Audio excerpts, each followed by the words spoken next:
आप सबको मेरी तरफ से बहुत बहुत ईद मुबारक। ईद वाले दिन हमारे घर बहुत शोर शराबा होता है क्योंकि बच्चे सारे मेरे और आमिर के पीछे होते हैं और बच्चों को ईदी मिलने के बाद मैं फिर बच्चों के पीछे होती हूँ कि अपनी ईदी मेरे पास जमा करवा दो। तो बच्चे पहले तो करवा देते थे, अब जैसे जैसे बड़े हो रहे हैं ना तो कहते हैं कि नहीं मम्मा हम खुद ही सेव कर लेंगे। आमिर जब ईद की नमाज पढ़ने के लिए जाने लगे तो अकबर भी उठ गया कि बाबा मैं भी आपके साथ नमाज पढ़ने के लिए जाऊंगा। मुझे इतना अच्छा लगा कि माशाल्लाह से मेरे बच्चे बड़े हो रहे हैं, नमाज पढ़ने के लिए मस्जिद में जाते हैं।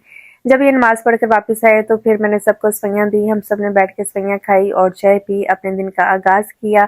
उसके बाद अब बच्चों ने शोर मचाया हुआ था कि हमें ईदी दो ईदी दो। मैंने कहा थोड़ा सांस तो ले लो, पहले तैयार हो जाओ, जिसने ईदी लेनी ना वो पहले तैयार हो जाए।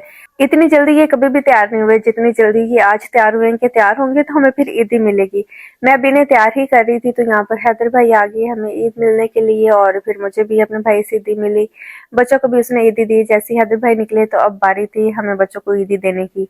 यहाँ पर बच्चों को हमने ईदी दी। मेरे बच्चे इतना शोर मचाते हैं ना, मुझसे अलग लेते हैं और आमिर से अलग लेते हैं, कहते हैं मामा अलग देगी बाबा अलग देंगे। मैंने कहा चलो ठीक है मैं बच्चों को 10,000 देती हूँ। तो मान ही नहीं रहे मामा, अब हम बड़े हो गए हैं, रेट ज्यादा होना चाहिए। तो खैर बड़ी मुश्किल से ये माने और हम मुस्वा जो ना वो सारे पैसे आमिर के हाथ से लेके चला गया। चलो चलो चलो मेरी ईदी हो गई है। खैर हमने बच्चों को ईदी दी। अब मैंने फिर आमिर से कहा कि अच्छा अभी मेरी ईदी, तो कहते हैं कि तुमने बच्चों से कहा था ईदी लेनी तो तैयार हो जाओ, अब तुम खुद तो पहले अपना ईद का जोड़ा पहनो फिर तुम्हें ईदी मिलेगी ना। मैंने कहा चले ठीक है। और मुस्वा ने यहाँ पर ना 5,000 मुझे ईद दी कि मम्मा ये आपकी ईद है, बड़ी मुश्किल से इसने मुझे दिए। खैर अब ये बड़े हो गए तो अब नहीं देते और हमसा कह रहा है कि ये ना बंद हो गया, अभी कैंची से खुलेगा। खैर यहाँ पर मैं भी चेंज करके आ गई और अब बारी थी मेरी आमिर से ईदी लेने की। और मैंने इनसे जितने भी इनके पास वॉलेट में पैसे थे मैंने सारे ले लिए। मुझे वो भी कम लग रहे थे लेकिन अब और इनके पास थे नहीं, तो मैंने कहा कि चले कोई बात नहीं, आज इतनी ठीक है। तो परेशान बैठे कि मेरा वॉलेट ना तुम माँ बच्चों ने खाली कर दिया।